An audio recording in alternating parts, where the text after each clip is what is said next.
Again, if there is a contradiction in the scriptures, it's because you lack a certain understanding. That's why I linked up Exodus 20 and 5 with Ezekiel 18 and 20. That's called a precept, to show you that when it said visiting the iniquity of the fathers upon the children, all right, showing you that when it says the fathers upon the children, because you are your forefathers. Again, it's like if, okay, you had a child, and then that child had a child, and then that child had a child, and then that child had a child, that would be you. That's how reincarnation works. That's why I said upon the third and fourth generation, because you're reincarnated around the third and fourth generation of your family, of your bloodline. Right? Remember, that's why we got Ezekiel 18 and 20. All right. The father does not bear the iniquity of the son, and the same thing vice versa. The son doesn't bear the iniquity of the father. Hey, meaning you're your own spirit. All right, you pay for what you did. And we're all paying for the sins of our past life. We're paying for the sins of this life and the sins of our past life. So that's why Exodus 20 and 5, again, visiting the iniquity of the fathers upon the children. All right, remember in Ezekiel, man. So when it says the fathers upon the children, it's not literally saying that the sin that the fathers did is going to be paid, that the actual child, like if you had a child, it's not literally saying that your child is going to pay for what you did. It's saying that you are your children. You get reincarnated. All right. Through, like I said, man, upon the third and fourth generation.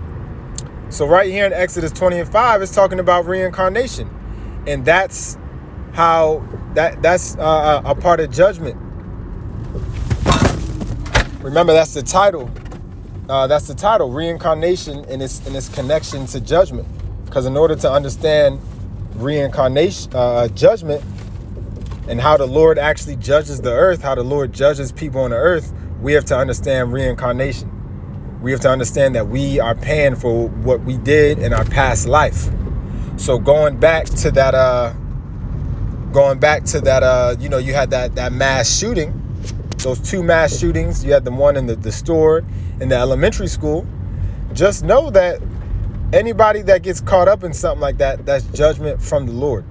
The Lord, the scripture says, long suffering. The Lord will wait until you in your prime state, until you're living life up in the next life.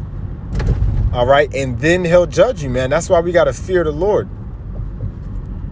All right. And matter of fact, Salakia, let me go back to Exodus 20, because there was a point that I wanted to get in that as well. Exodus 20 and 5. It said, thou shalt not bow down thyself to them, nor serve them, for I, the Lord, power, am a jealous power. And that's what we weren't taught that in Christianity, that the Lord, it said, is a jealous power. We were taught in Christianity that the Lord is all love, right? That the Lord is all love. No, that's putting the Most High into a box. You're trying to put the Lord into a box. Say that he's just one thing. We just read that he's a jealous power, man. Now let's look up that word jealous. The scriptures say that the Lord hates. The scriptures say the Lord shall laugh. All right.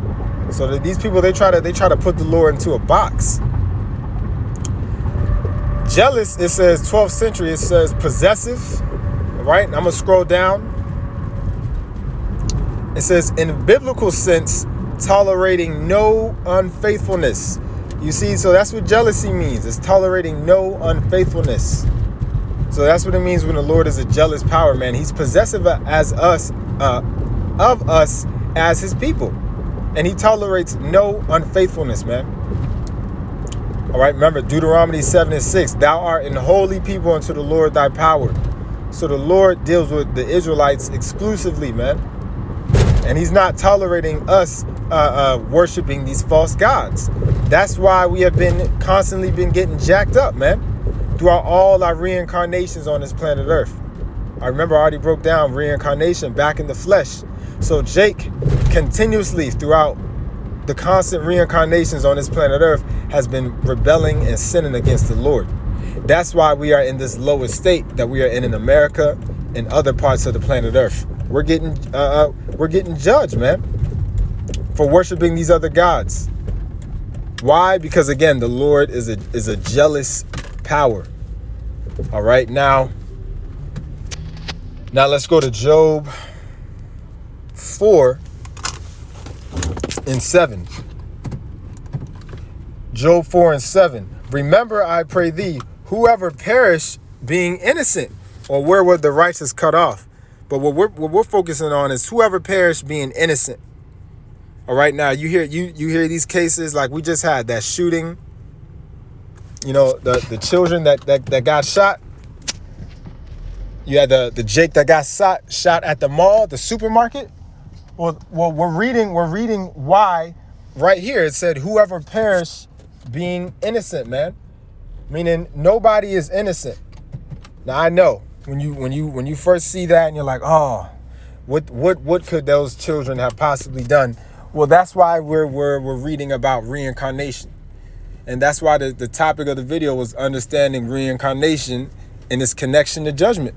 So you have to understand reincarnation in order to understand whoever perished being innocent.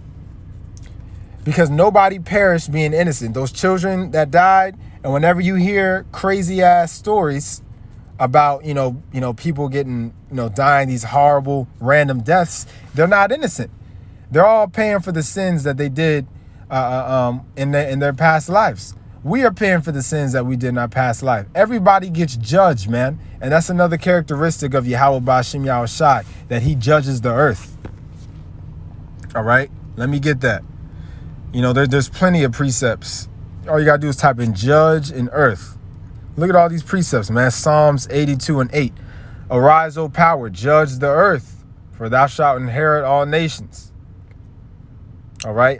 Psalms 98:9. I like this one. It says, before verse 8, let the floods clap their hands, let the hills be joyful together before the Lord, for he cometh to judge the earth.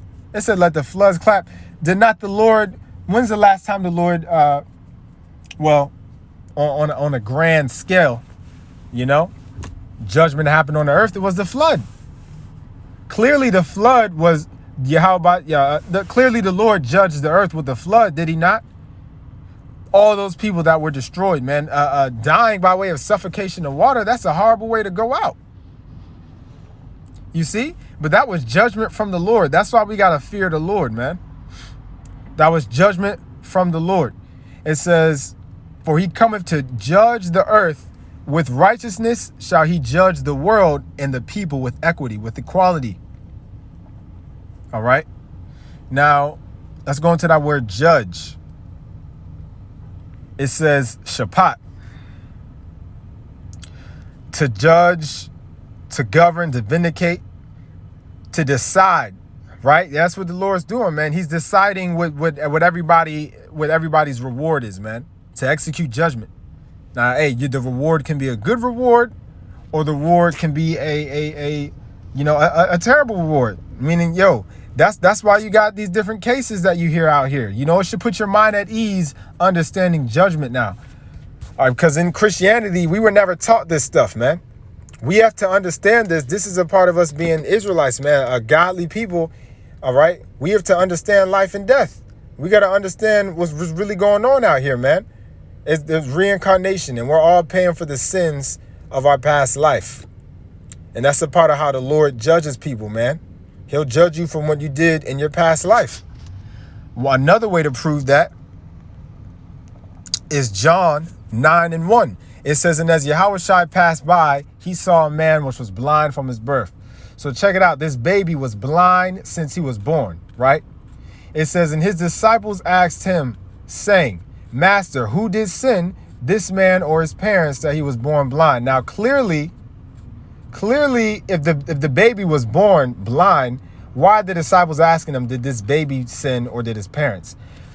Because the disciples and Yahushua, they understood the concept of reincarnation. That's why they're asking him that. They're like, yo, did he sin in his past life or his parents? Remember, Exodus 20, you are your forefathers. So that's why they asked that, because they understood the concept of reincarnation. And he was born blind. Verse 3 says, Yahushua answered, neither hath this man sinned nor his parents, but that the works of the Most High should be made manifest in him.